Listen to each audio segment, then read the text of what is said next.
আসসালামু আলাইকুম ওয়া রাহমাতুল্লাহি ওয়া বারাকাতুহু। ভাই, নবীর প্রেম আমার অন্তরেও আছে, আপনার অন্তরেও আছে, আগেকার মানুষের অন্তরেও ছিল। এরকম এক ব্যক্তি, এক সাহাবী সাদ রাদিয়াল্লাহু আনহু, ওনার গায়ের রং ছিল কালো, মানুষ ছিল খুব গরিব। একসময় হুজুর পাক সাল্লাল্লাহু আলাইহি ওয়াসাল্লামের দরবারে গিয়ে বলতেছেন, ইয়া রাসূলুল্লাহ, আমি বিয়ে করব। তো হুজুর পাক সাল্লাল্লাহু আলাইহি ওয়াসাল্লাম বলল, যাও। ওমর ইবনে ওহব, তার এক মেয়ে আছে,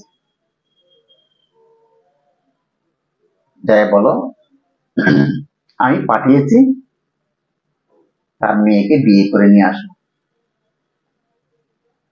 সাদ রাদিয়াল্লাহু আনহু চলে আসছেন। ওমর ইবনে ওহব, আমাদের দ্বিতীয় খলিফা ওমর রাদিয়াল্লাহু আনহু, ওনার কথা বলছি না, কিন্তু আরেক ওমর ইবনে ওহব। তো ওনার বাড়িতে গিয়ে বলতেছেন, হুজুর পাক সাল্লাল্লাহু আলাইহি ওয়াসাল্লাম পাঠিয়েছেন, আমি বিয়ে করতে আসছি, আমি আপনার মেয়েকে বিয়ে করব। ওমর ইবনে ওহব চিন্তা করলেন যে আমার একটাই মাত্র মেয়ে, আর সুন্দরী মেয়ে, আর আমি ধনী ব্যক্তি, আমি সম্মানী ব্যক্তি, আর আমার মেয়েটা কিনা এর মতো গরিবের কাছে বিয়ে দিব? এর চেহারা যেহেতু এত কালো, কুৎসিত, আবার গরিব, না, আমার মেয়েটা ওর কাছে সুখী হতে পারবে না।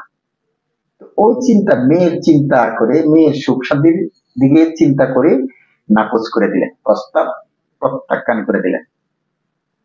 এই কথা মেয়ে ঘর থেকে শুনছে, শোনার পরে বলতেছে, তোরা এসে বলছে, আব্বাজান, আপনি কার প্রস্তাব প্রত্যাখ্যান করেছেন?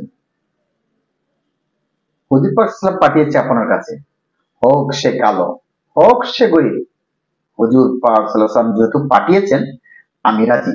আপনি এক্ষুনি হ্যাঁ বলে আসুন। যদি হ্যাঁ না বলে আসেন, তো হতে পারে আমাদের উপরে আল্লাহ তাআলার গজব নাজিল হয়ে যাবে, কারণ হুজুর পাক সাল্লাল্লাহু আলাইহি ওয়াসাল্লামের প্রস্তাবকে আপনি প্রত্যাখ্যান করেছেন। তো ওমর ইবনে ওহব রাদিয়াল্লাহু আনহু দৌড়ায় গিয়া আবার হা বলে আসলেন। তো চিন্তা করে দেখেন, তারা ছিল নবীর প্রেম, নবীর নবীর প্রতি এত ভালোবাসা দেখিয়ে গরিব দেখে নাই, কালো দেখে নাই, মেয়েটাও কত বড় দিনদারি ছিল। হুজুর পাক সাল্লাল্লাহু আলাইহি ওয়াসাল্লাম যেহেতু পাঠিয়েছে, সে রাজি হয়ে গেছে। তো ভাই, আসুন নবীর প্রতি মহাব্বত পয়দা করি। আমার নবী কাল হাসরের ময়দানে আপনার জন্য, আমার জন্য সুপারিশ করবে। আল্লাহ তাআলা আপনাকে, আমাকে, সবাইকে নবীর প্রেম অন্তরে ধারণ করে হুজুর পাক সাল্লাল্লাহু আলাইহি ওয়াসাল্লামের তরিকায় চলা এবং আল্লাহর হুকুম মানার তৌফিক দান করেন। আমিন সুম্মা আমিন।